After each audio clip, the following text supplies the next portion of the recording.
História da Segunda Guerra Mundial. Estados Unidos em guerra. Distribuição Sinapse. No inverno de 1941, a guerra se espalhava pela Europa, Ásia e África havia mais de 2 anos. Milhões viviam com medo na Europa ocupada, enquanto vários outros sofriam atrocidades inimagináveis em campos de concentração.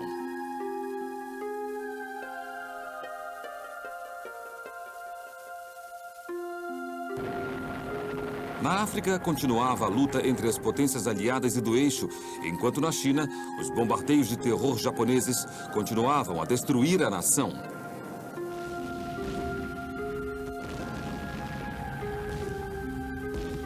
Ao mesmo tempo, a Grã-Bretanha sobrevivia à matança das chuvas de bombas alemãs durante as blitzes, e, tirando vantagem de uma folga muito necessária, Winston Churchill e o povo britânico viram Hitler virar suas atenções para o fronte oriental e para os soviéticos.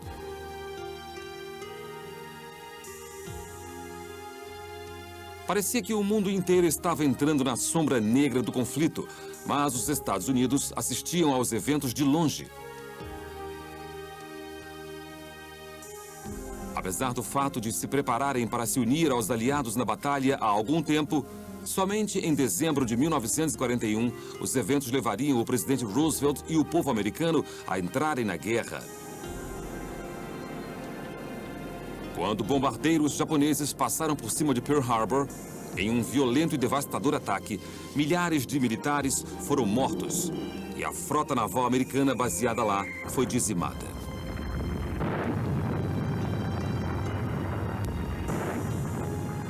A reação de Washington foi rápida e o Império do Sol Nascente acordou um gigante adormecido, abrindo um novo capítulo na história da Segunda Guerra Mundial. Eu peço ao Congresso que declare a existência, em razão do ataque covarde e não provocado do Japão no domingo 7 de dezembro de 1941, de um estado de guerra entre os Estados Unidos e o Império Japonês. Do drama do ataque japonês a Pearl Harbor, às batalhas nas selvas e ilhas do Pacífico, esse programa revela os motivos por trás da entrada tardia dos Estados Unidos na luta contra as potências do eixo e como sua força militar e econômica deu um raio de esperança àqueles que lutavam desesperadamente por liberdade em todo o mundo.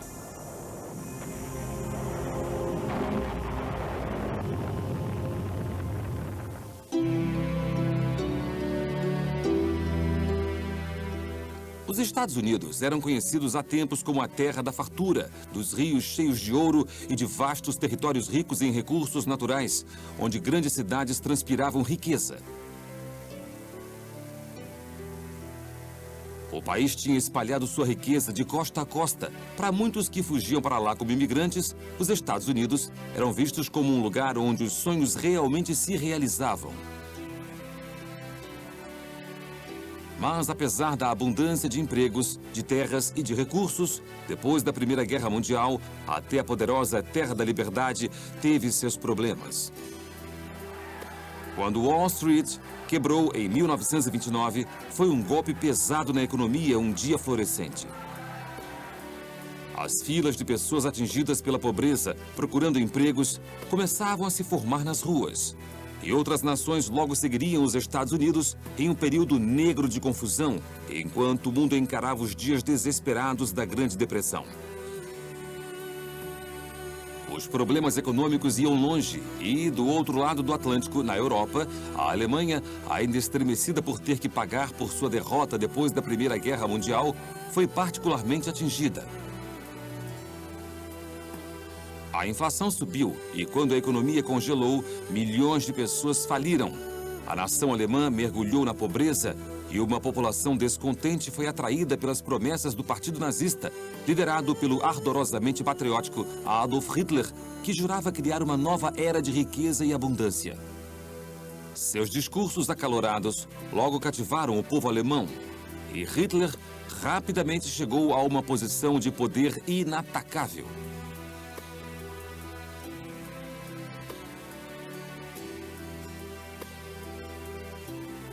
Em 1936, o ditador nazista provou que era um homem de palavra e quando ordenou que as tropas nazistas marchassem para a Renânia, território retirado da Alemanha depois da Primeira Guerra, ele pôde assegurar preciosas matérias-primas para alimentar suas ambições de construir um império. Em 3 anos, a sede de poder e de domínio de Hitler fez as tropas nazistas seguirem adiante. Em 1º de setembro de 1939, quando os alemães invadiram a Polônia, isso foi o início da Segunda Guerra Mundial.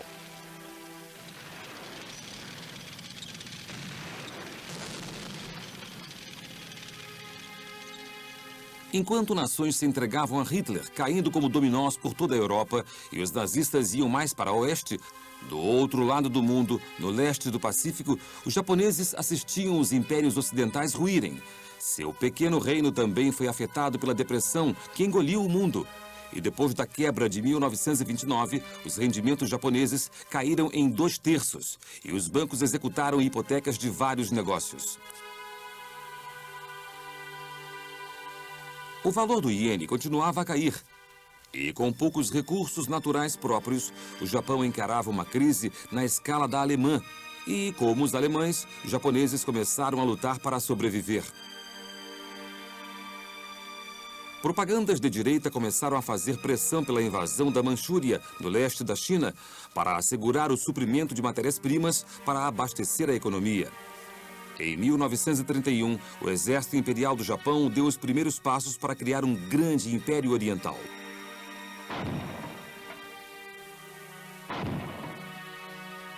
Enquanto o líder da Frente Nacional Chinesa, Chiang Kai-shek, encarava a invasão japonesa, em 1937, as batalhas chegavam a uma campanha brutal para a conquista do resto da China.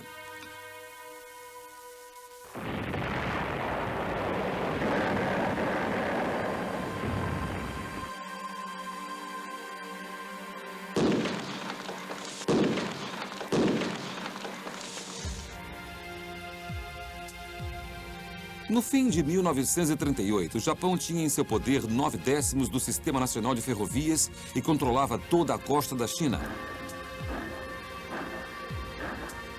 Cidades chinesas também foram devastadas por bombardeios de terror japoneses, deixando uma trilha de horror no caminho. Logo, histórias de massacres e atrocidades dos japoneses na China começaram a chegar ao Ocidente.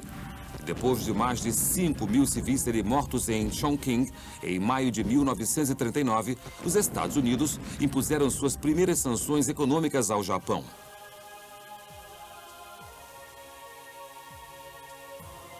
Em uma escala global, esses foram dias obscuros, enquanto o expansionismo nazista e japonês começava a destruir a ordem estabelecida. E apesar dos Estados Unidos terem uma política de não intervenção, ficou cada vez mais difícil assistir às potências emergentes da Alemanha e do Japão terem uma vitória após a outra.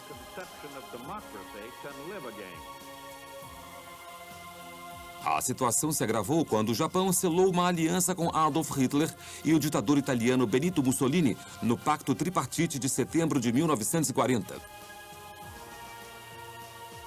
Ficou claro para o presidente americano Franklin Roosevelt que a política de neutralidade e não intervenção não poderia ser mantida, e ele deu um aviso ao povo americano. Ele disse: "Estamos determinados a nos manter fora da guerra, mas não podemos nos proteger dos efeitos desastrosos da guerra e dos perigos de envolvimento." O apoio americano, militar e financeiro à China foi aumentado e em outubro de 1940, o ato de treinamento e recrutamento foi aprovado pelo Congresso para fortalecer as Forças Armadas. Foi o primeiro alistamento em tempos de paz que aconteceu no país. Todos os homens entre 21 e 36 anos podiam ser chamados para o serviço militar por 12 meses. Mas se a guerra fosse declarada, eles teriam que servir ao país durante todo o conflito.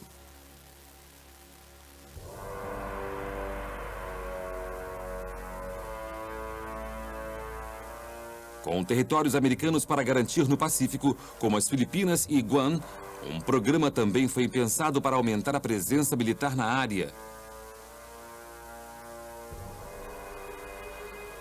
Com o aumento de homens nas forças americanas, durante o ano seguinte, mais ações foram feitas para que os Estados Unidos detivessem o expansionismo japonês. No verão de 1941, a Casa Branca decidiu congelar os bens japoneses para que eles não pudessem mais comprar petróleo nos Estados Unidos. Com 80% de suas importações de petróleo vindos do país, essa foi uma notícia desastrosa para o Japão.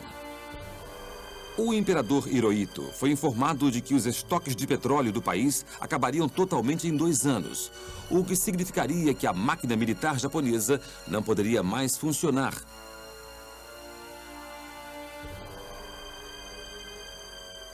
Tudo piorou ainda mais para os japoneses quando o primeiro-ministro britânico Winston Churchill foi encontrar o presidente Roosevelt em um navio de guerra ancorado na Terra Nova para discutirem a situação na Europa e no Pacífico em agosto de 1941. Isso deu vida ao tratado conhecido como a Carta do Atlântico, que defendia a liberdade do desejo e do medo, o desarmamento de nações agressoras e dizia que todas as pessoas tinham direito à autodeterminação. Para o Ocidente, isso foi um molde para o bravo mundo novo que os aliados diziam que surgiria depois que a guerra acabasse. Mas para os japoneses, era o início da dominação mundial anglo-americana e nem mesmo uma declaração formal de guerra poderia ser mais provocativa. Com o futuro cada vez mais incerto para o Japão, em uma conferência imperial em Tóquio, em 6 de setembro de 1941, ficou decidido que se os Estados Unidos não concordassem em retirar todo o apoio político e econômico ao governo nacionalista chinês e também seu embargo econômico e petrolífero ao Japão, as negociações com o país terminariam. O prazo dado foi até meados de outubro e, enquanto isso, o exército imperial começava a preparar um plano de batalha. Eles já estavam bem posicionados para atacar as colônias britânicas, holandesas e americanas, já tendo invadido a Indochina francesa. De lá, os militares poderiam ocupar territórios ricos em matérias-primas, como estanho e borracha, junto com vários outros produtos. Mas o mais importante, de lá, eles poderiam facilmente alcançar um suprimento de petróleo rico e sustentável. Com a guerra surgindo no horizonte, o povo japonês foi encorajado a apoiar uma batalha com o Ocidente, que foi classificada como uma luta por uma esfera de coprosperidade da Grande Ásia Oriental. Era um empreendimento que pretendia libertar o povo do sudeste da Ásia e da China da dominação ocidental. Eles estariam sob proteção do Japão, que governaria com justiça e moralidade através de um novo reino. Mas, apesar dos princípios da esfera de coprosperidade parecerem nobres e justos, uma vez iniciada a Guerra do Pacífico, a realidade foi bem diferente. Civis por todo o Oriente descobriram que a brutalidade japonesa era consideravelmente pior que o imperialismo ocidental, que por tanto tempo dominou seus países. E os horrores da guerra logo destruiriam qualquer ilusão de que as intenções do Japão eram honradas.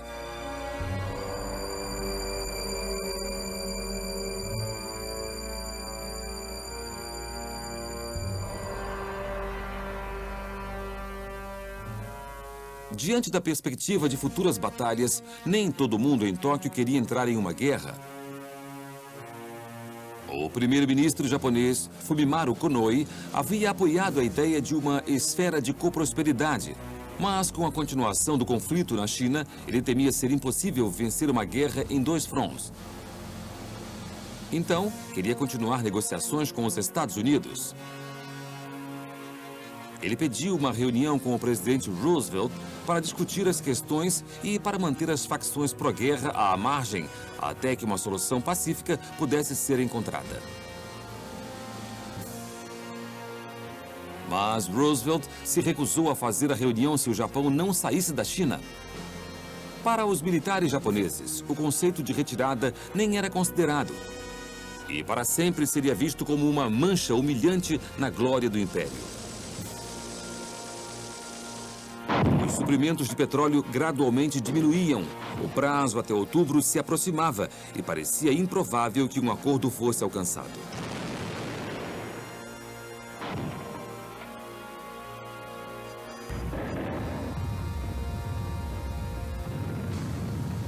Ansiosa para começar suas conquistas de territórios por todo o Pacífico, a máquina militar japonesa mais uma vez fez pressão pela guerra. E em uma reunião de gabinete em 14 de outubro, o ministro do Exército, Hideki Tojo, anunciou que as negociações tinham falhado e que o prazo para um acordo tinha passado. Nada mais podia ser feito para impedir a guerra com o Ocidente e Konoe, frustrado com seu fracasso em negociar um acordo, não viu outra opção senão renunciar. Em 18 de outubro, a guerra se aproximava. O general Tojo substituiu Konoe e os militaristas assumiram o controle total do Japão. O período de negociações estava terminado e a batalha estava prestes a começar. Através da história, os japoneses eram conhecidos por sua luta feroz e já haviam sido liderados por guerreiros samurais que introduziram a ideia do Bushido, ou liberdade do medo, em seus soldados. Um verdadeiro guerreiro japonês não devia temer a morte, a dor ou a derrota, e nem pensar em si mesmo. Seu único propósito seria servir ao seu mestre. Mas até mesmo com essa sensação destemida na população, a luta seria desafiadora. Os Estados Unidos tinham reunido imensas frotas navais e exércitos e seriam um forte oponente. O almirante da Marinha japonesa Isoroku Yamamoto sabia bem do que o país enfrentaria. E sabia que, para começar uma guerra com os Estados Unidos, o exército imperial teria que fazer muito mais do que simplesmente capturar postos avançados. Yamamoto estudou na Universidade de Harvard e passou um tempo servindo como adido da Marinha nos Estados Unidos. Ele era um dos poucos comandantes japoneses que entendiam a imensa potência naval americana. Ele disse ao seu governo de maneira bem direta o que seria preciso. Não é suficiente tomarmos Guam e as Filipinas, nem mesmo o Havaí e São Francisco. Para termos vitória certa, temos que marchar para Washington e ditar os termos de paz na Casa Branca. Mas apesar das preocupações em iniciar uma briga com uma nação tão poderosa como os Estados Unidos, Yamamoto foi leal ao seu império e começou a buscar a melhor maneira de superar a Marinha americana.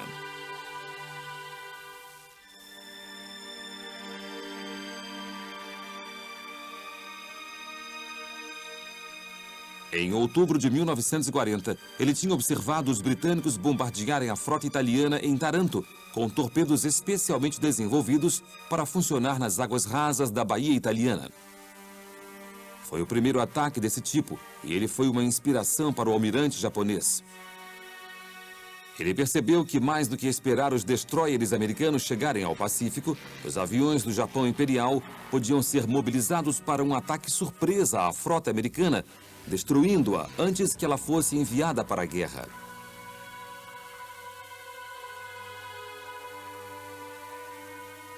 Na primavera de 1941, os pilotos de porta-aviões japoneses começaram a treinar as táticas especiais que seriam essenciais no plano de ataque visando Pearl Harbor, no Havaí. E no outono, quando Tojo assumiu o papel de primeiro-ministro, Yamamoto viu que agora não havia volta. No início de novembro, ele designou o vice-almirante Shushi Nagomo como comandante da missão e marcou uma data para o ataque planejado, 7 de dezembro de 1941. Antes disso, em Washington, o presidente Roosevelt estava preocupado com as relações deterioradas com o Japão e o risco que isso representava ao território americano no Pacífico. E preferiu levar a frota americana de sua base, na Califórnia, para o Havaí, onde estaria mais perto da guerra no Pacífico. Na maior ilha do arquipélago, em Pearl Harbor, os marinheiros pegavam sol e aproveitavam as praias sem fazer ideia de que estavam bem mais próximos de problemas do que poderiam imaginar.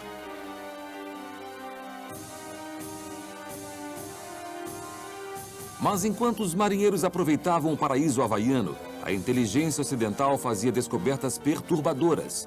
Em 18 de novembro de 1941, a Marinha Americana desvendou um código secreto que permitia decifrar informações enviadas aos embaixadores japoneses em Washington. Foi revelado que, em caso de emergência, avisos em código seriam adicionados em meio aos boletins diários japoneses. Vento norte, dia nublado, significava guerra com a União Soviética. Vento oeste, dia claro, significava guerra com a Grã-Bretanha e suas colônias. E vento leste, dia chuvoso, representava guerra com os Estados Unidos. Se os delegados japoneses em solo estrangeiro ouvissem essas previsões climáticas, tinham ordens para destruir todos os documentos em código. Enquanto a inteligência estava em alerta máximo, ouvindo as mensagens que poderiam avisar sobre um ataque, os navios que fariam o ataque a Pearl Harbor começavam a desaparecer das águas do Japão.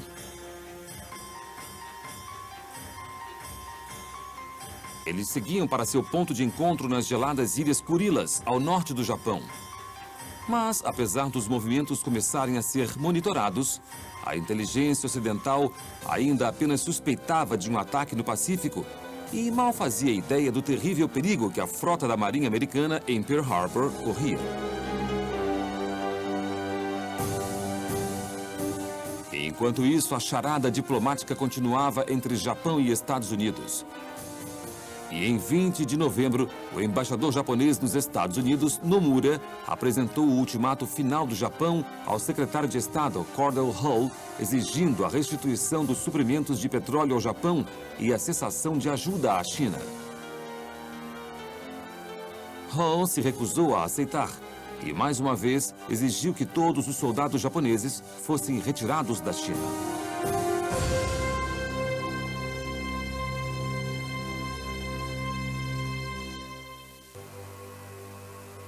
Com o fim das negociações, em 26 de novembro de 1941, a força-tarefa japonesa, compreendendo 6 porta-aviões acompanhados por 24 embarcações de apoio, partiram da Baía de Tankan, nas Ilhas Kurilas, no maior segredo. Mantendo silêncio no rádio para não serem detectados, eles cruzaram o Pacífico Norte, evitando as rotas marítimas normais, enquanto seguiam para o seu destino, 320 quilômetros a noroeste do Havaí. Foi de lá que o ataque a Pearl Harbor foi lançado.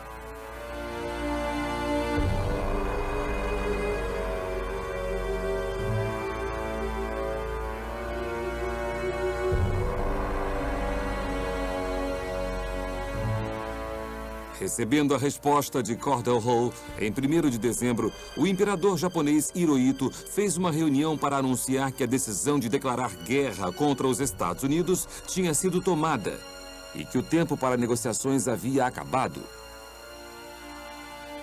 Com o Japão agora totalmente comprometido com a guerra, no dia seguinte, o almirante Yamamoto enviou uma mensagem em código à base em Hiroshima ao vice-almirante Nagumo, o comandante da força-tarefa, ordenando que ele iniciasse o ataque em 7 de dezembro. Os serviços de inteligência decifravam desesperadamente as comunicações em todo o planeta e, de repente, os diplomatas japoneses em Washington, Londres, Manila, Hong Kong e Singapura receberam ordens de queimar seus códigos. Isso não só significava que as relações diplomáticas foram encerradas, mas que a guerra estava prestes a começar. E, para os aliados, a questão mais importante era onde? Enquanto britânicos e americanos procuravam os primeiros sinais de beligerância do Extremo Oriente, na Alemanha nazista, oficiais estavam contentes com a perspectiva de um ataque japonês ao território aliado. O ministro do exterior alemão, von Ribbentrop, assegurou ao embaixador japonês em Berlim que Hitler apoiaria seu aliado no Pacto Tripartite e declararia guerra assim que o Japão entrasse em guerra com os Estados Unidos. Tóquio, em troca, informou à Alemanha que o período dessa guerra pode chegar mais rápido do que qualquer um sonha. Mesmo sabendo que uma conclusão pacífica nas negociações entre Japão e Estados Unidos parecia mais difícil a cada dia, Roosevelt não imaginava que um ataque aéreo em larga escala aconteceria em uma semana. Sem saber da força-tarefa se aproximando do Havaí, em 6 de dezembro, o presidente americano fez um apelo final de paz ao imperador Hirohito. Estranhamente, não houve resposta.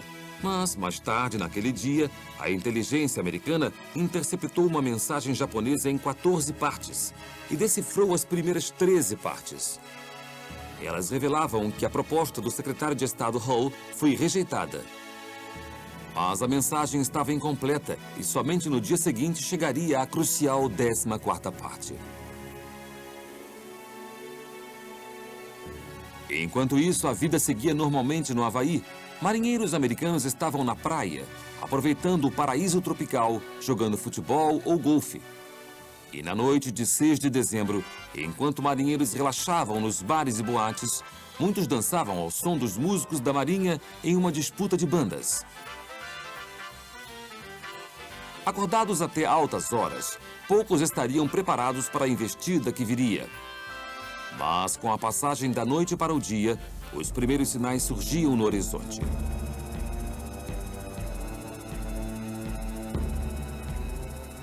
Às 4h50 da manhã de domingo, de 7 de dezembro, os submarinos anões japoneses entraram furtivamente pelo porto. Apesar de terem sido localizados, nenhum alarme geral foi dado. Em Washington, a tensão aumentava enquanto o general George Marshall, o conselheiro militar de Roosevelt, recebeu a 14ª parte da mensagem decifrada de Tóquio. Ela confirmava que as negociações com o Japão tinham terminado. Percebendo as implicações potenciais, o Departamento de Guerra americano imediatamente enviou um alerta a Pearl Harbor. Mas problemas com as comunicações de rádio atrasariam a mensagem e, tragicamente, o aviso chegaria tarde demais. Enquanto Washington sabia que as hostilidades estavam prestes a começar, do outro lado do Pacífico, os navios japoneses, carregados com 5.000 soldados vindos dos campos de batalha da China, se aproximavam da Malásia, controlada pelos britânicos.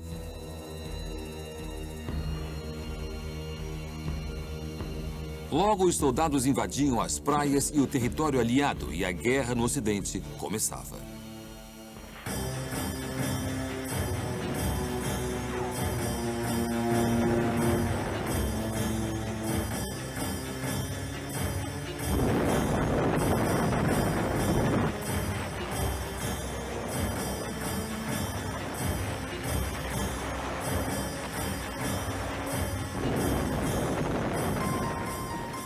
Enquanto a fúria dos militares japoneses era desencadeada no Pacífico, transmissões de rádio entre Tóquio e a frota de porta-aviões japonesa próxima ao Havaí pararam. Às 6h15 da manhã, o vice-almirante Nagumo deu a ordem de liberar os aviões. Os porta-aviões seguiam por mares agitados e os primeiros 183 caças, bombardeiros e torpedeiros, comandados pelo capitão Mitsuo Fuchida, tomaram os céus.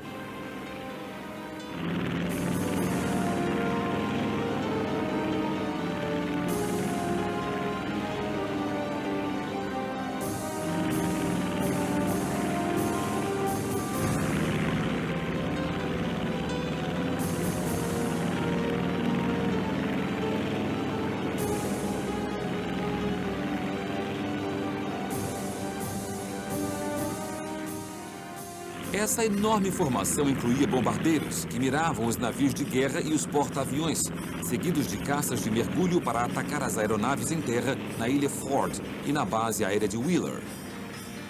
Depois chegavam os aviões de caça japoneses, com a tarefa de destruir os aviões em bases, antes que eles pudessem decolar e defender o porto.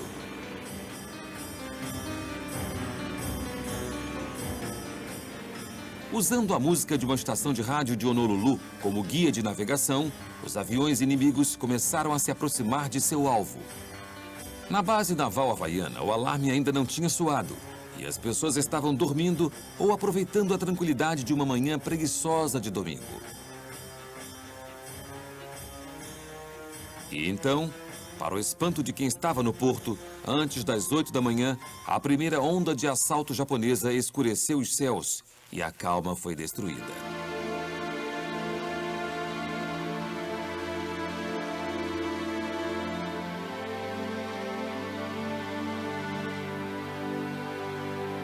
O comandante Logan C. Ramsey, na central de comando na ilha Ford, soou o alerta: ataque aéreo em Pearl Harbor. Isto não é um treinamento. Enquanto caças japoneses começavam a voar sobre os aeroportos Riken e Wheeler, seguindo os gritos de guerra do comandante Fuchida.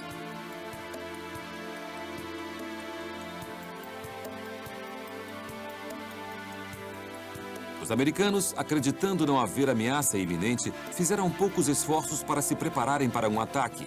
E as aeronaves estavam estacionadas a céu aberto, umas junto às outras. Armários de munições estavam trancados e até as armas que podiam ter dado alguma proteção contra a investida aérea estavam descarregadas.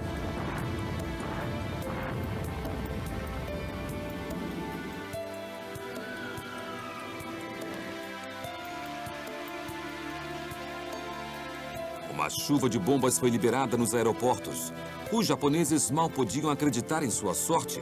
O elemento surpresa tão crucial ao plano de Yamamoto não podia ter se saído melhor.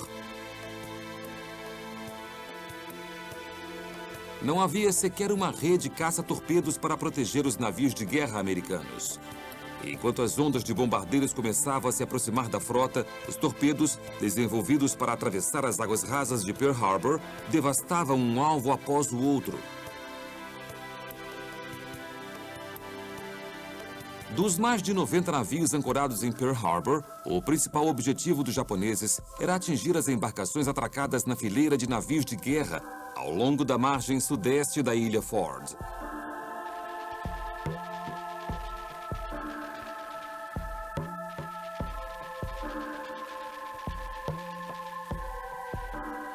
Os aviões tornados atravessavam o ar acertando seus alvos com precisão, e os homens acordavam em um tumulto de fumaça, fogo e explosões ensurdecedoras.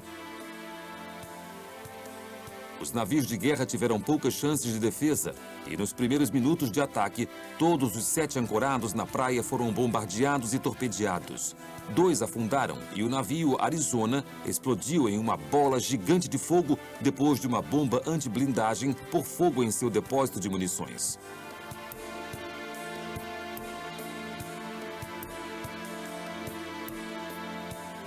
Apesar de alguns poucos conseguirem, por sorte, pular para fora e nadar em segurança, enquanto o navio era tomado pelas chamas, mais de 1000 homens foram mortos, incluindo uma das bandas que tinha tocado na noite anterior. Foi a maior perda de vidas em um navio naquele dia, e as vítimas do Arizona chegaram à metade do número total de americanos mortos em Pearl Harbor.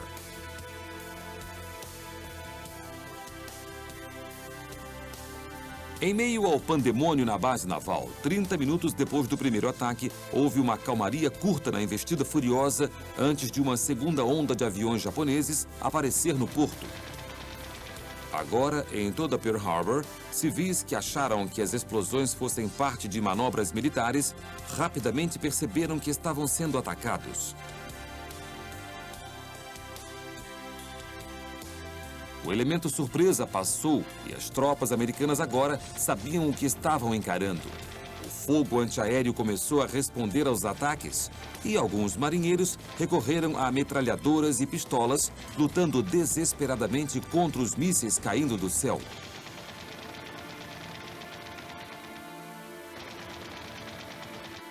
Muitos heróis se destacariam nesse dia histórico, e um dos que lutaram bravamente para defender a base naval foi Doris Miller, cozinheiro a bordo do navio West Virginia. Apesar de não ter treinamento, ele pegou uma das armas antiaéreas e começou a disparar em aviões japoneses até que não sobrasse nenhuma munição.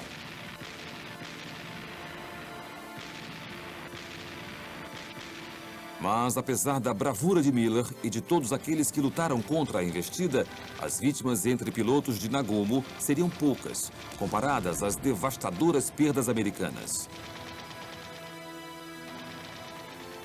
Às 10 da manhã, o céu sobre o porto havaiano ficou silencioso. 2 horas depois do início do primeiro ataque, havia uma trilha de destruição em Pearl Harbor. Enfermeiras e médicos correram para atender aos feridos e ficou claro que a frota americana tinha recebido um golpe devastador. Mais de 2.400 americanos foram mortos, incluindo alguns civis. Mais de 21 navios afundaram ou foram inutilizados. Quase 200 aeronaves foram destruídas e mais de 150 foram danificadas, já que estavam em terra. Praticamente nenhuma pôde decolar para defender a base.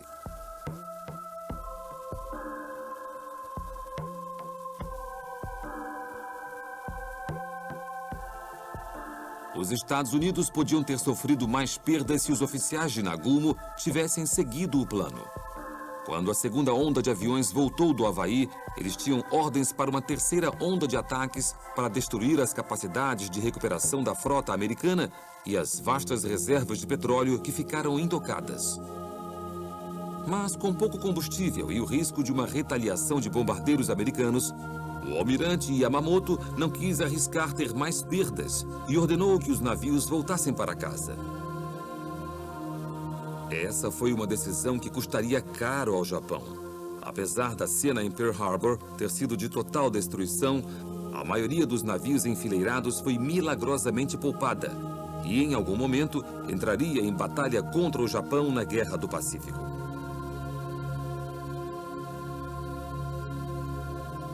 Além de não ordenar um terceiro ataque, houve um outro golpe no plano de Yamamoto. 3 porta-aviões da frota americana no Pacífico, Lexington, Enterprise e Saratoga, não estavam no porto durante o ataque. O Enterprise, sob o comando do almirante Bill Halsey, estava entregando aviões na ilha Wake e estava a 400 quilômetros a oeste do Havaí. Halsey ficou furioso quando as notícias do ataque chegaram a ele e, depois de jurar vingar os americanos que morreram naquele dia, ele passou os 3 anos seguintes perseguindo os japoneses pelo Pacífico.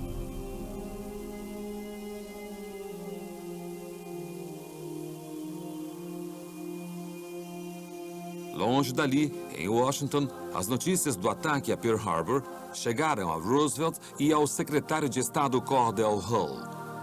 Yamamoto quis cumprir as leis militares avisando sobre o ataque e ordenou aos embaixadores japoneses que enviassem uma mensagem à Casa Branca, dizendo que as negociações haviam falhado a 1h da manhã.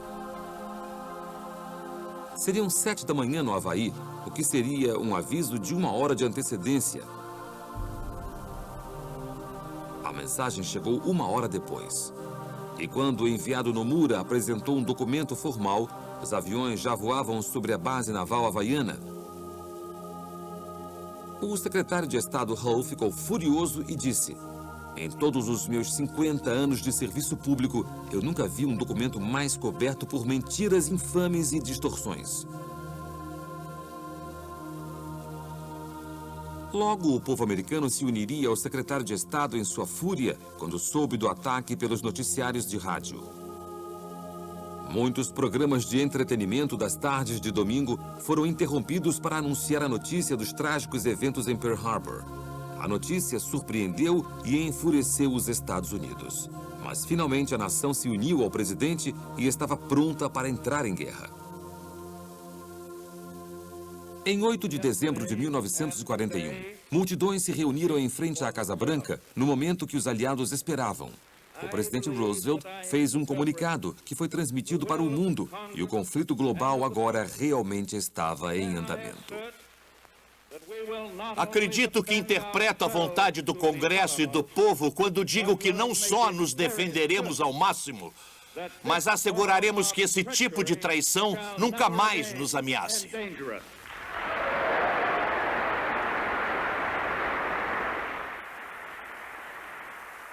O Senado americano foi unânime em sua decisão de entrar em guerra com o Japão e a determinação de vingar o ataque a Pearl Harbor se espalhou por todos os Estados Unidos.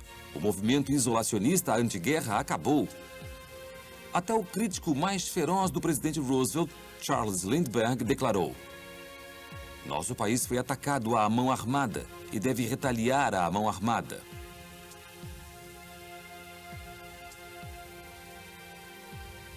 Postos de recrutamento se encheram de voluntários inspirados pelas palavras do presidente. E enquanto o país corria para mobilizar tropas, logo as notícias da agressão japonesa e da declaração de guerra de Roosevelt teriam um impacto dramático nas batalhas pela Europa.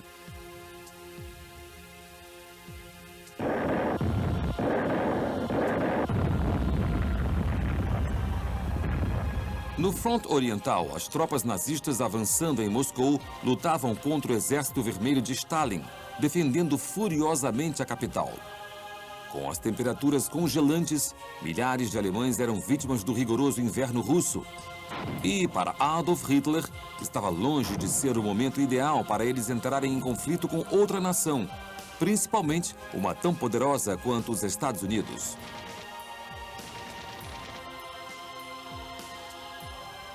Mesmo assim, em 11 de dezembro de 1940, Adolf Hitler honrou seu pacto tripartite com o Japão e declarou guerra aos Estados Unidos. Falando no Reichstag, em Berlim, ele insultou furioso o presidente Roosevelt e o culpou pelo início da guerra em 1939 e também por planejar invadir a Alemanha. Confiante do apoio do Japão imperial, ele anunciou que a Alemanha nunca perderia uma guerra, tendo um aliado que não havia sido conquistado em 3.000 anos, feito do qual os japoneses se gabavam orgulhosamente. As esperanças do líder nazista eram, no mínimo, ingênuas, e sua decisão de entrar em guerra com os Estados Unidos destruiria suas esperanças de um Reich de 1000 anos. Enquanto a Alemanha continuava apreensiva com a decisão de Hitler, o terceiro membro do eixo, o ditador italiano Benito Mussolini, também declarava guerra aos Estados Unidos na sacada sobre a Piazza Venezia, em Roma.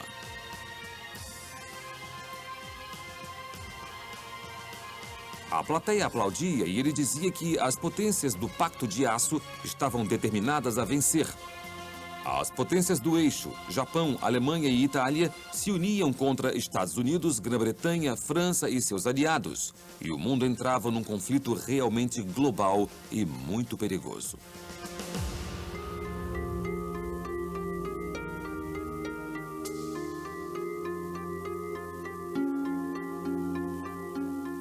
Para os britânicos, que lutavam contra o poder e o terror da investida nazista há mais de 2 anos, foi um imenso alívio saber que os Estados Unidos entraram na guerra. Finalmente haveria uma possibilidade irreal de que os aliados pudessem vencer o eixo e de que as fronteiras da Europa pudessem ser reconstruídas. Não há dúvidas de que as notícias foram recebidas com alegria pelos países não ocupados na Europa. O povo da Grã-Bretanha deu um grande suspiro aliviado. Mas havia outro inimigo para encarar. Tropas japonesas começaram a avançar no Pacífico e os postos avançados do Império Britânico estavam sob forte ameaça.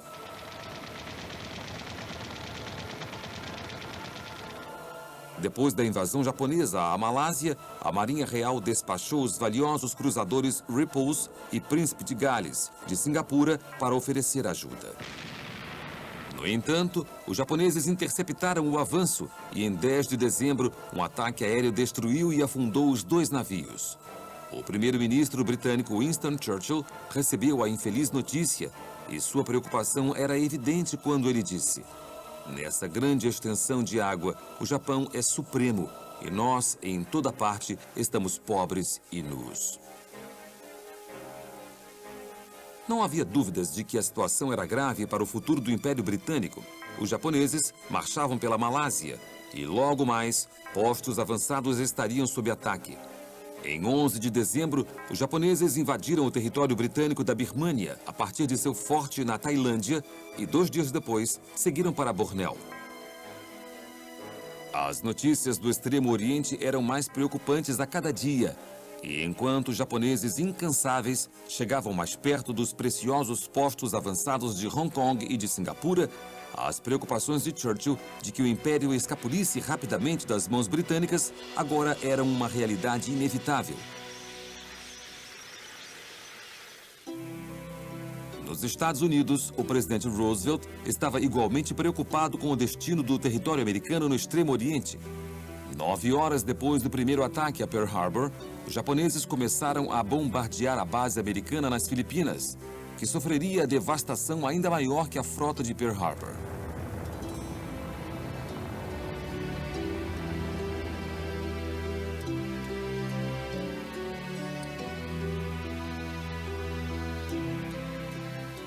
Enquanto os japoneses venciam a batalha pelo controle dos céus por cima das ilhas, milhares de soldados começaram a chegar nas praias, ao norte e aos golfos da costa oeste.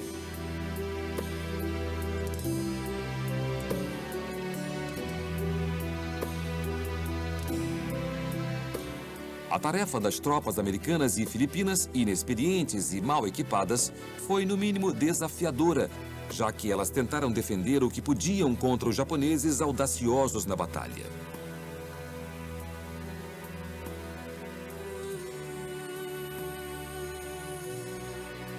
As Filipinas eram de vital importância para os japoneses e, tomando a ilha, eles podiam impedir que os americanos a usassem como base de operações.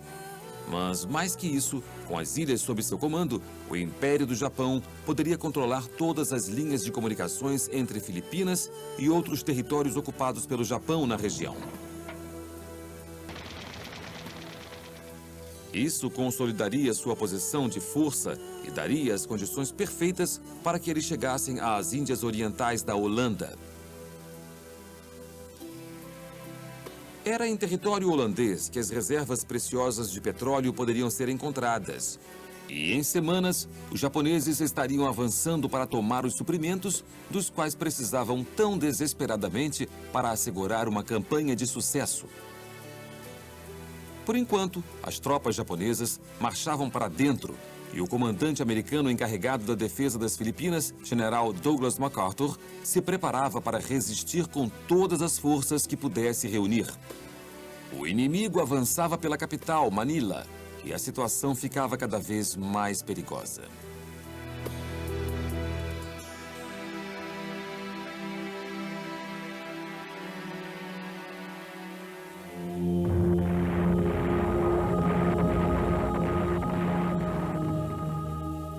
Enquanto forças aliadas recuavam para a península de Bataan, outros postos avançados americanos se rendiam aos japoneses.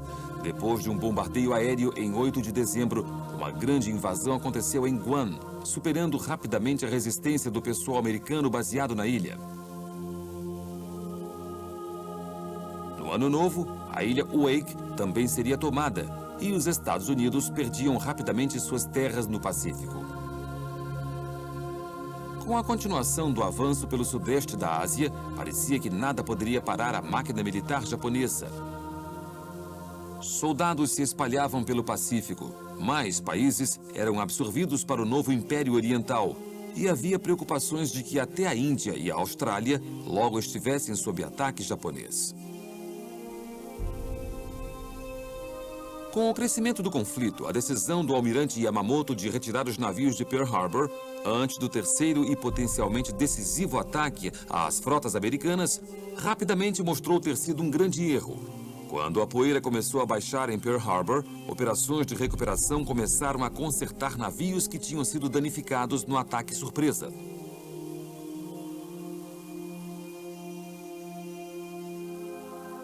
Incrivelmente, somente o Arizona, o Utah e o Oklahoma não tinham mais conserto. O resto da frota logo estaria pronto para voltar à batalha no Pacífico, exigindo o território que foi perdido para o Japão e se vingando pelos americanos mortos naquele dia terrível.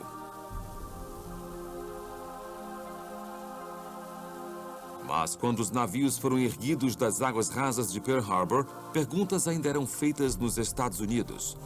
Por que os comandantes na base naval não estavam mais preparados? Bodes expiatórios foram encontrados e o comandante militar dos Estados Unidos no Havaí, Walter Short, junto com o comandante em chefe da Frota do Pacífico, Husband e Kimmel, foram rebaixados e culpados pela falta de um plano de defesa adequado para responder ao ataque japonês. Em 17 de dezembro, o almirante Chester W. Nimitz assumiu como comandante da frota e seu papel na Guerra do Pacífico seria crucial para os aliados. Prêmios foram dados àqueles que mostraram grande bravura pessoal durante o ataque a Pearl Harbor. Entre os condecorados estavam Doris Miller, que se tornou o primeiro afro-americano a ser premiado com a Cruz da Marinha. E os líderes aliados começaram a planejar seu próximo passo na luta contra as potências do eixo.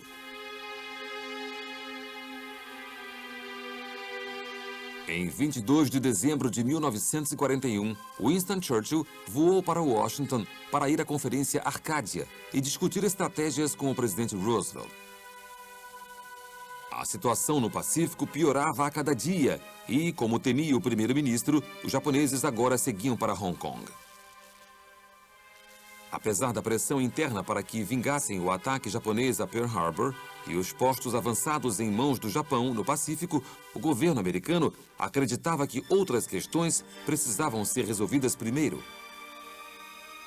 A prioridade era vencer Adolf Hitler e a Alemanha nazista.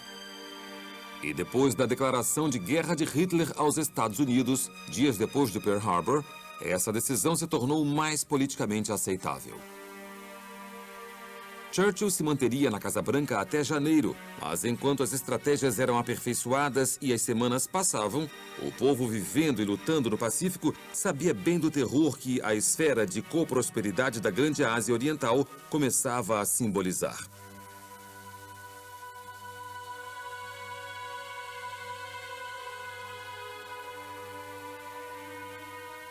Depois de 17 dias de resistência, a batalha foi perdida em Hong Kong e no dia do Natal de 1941, o governador do posto avançado britânico se rendeu aos japoneses.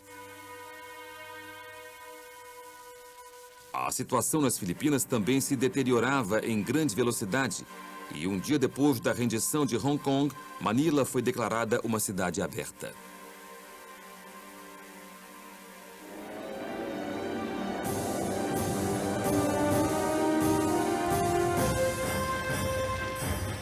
Em 1941 se aproximava do fim e as maiores potências militares do mundo agora estavam umas contra as outras em uma batalha territorial até a morte.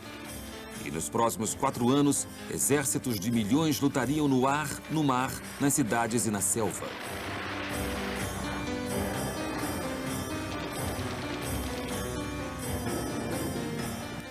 Para Roosevelt e Churchill, a luta era da democracia contra a tirania, mas conforme mais colônias no Pacífico caíam e mais prisioneiros eram feitos, os primeiros meses de 1942 demonstrariam que a tirania estava vencendo. No entanto, uma vez que a vasta máquina militar americana foi posta em ação, soldados chegavam ao Pacífico e à Europa, e ia ficando claro que a Segunda Guerra Mundial era global. Pela primeira vez desde o início das hostilidades, os aliados teriam uma verdadeira chance de deter Hitler e seu eixo do mal de uma vez por todas.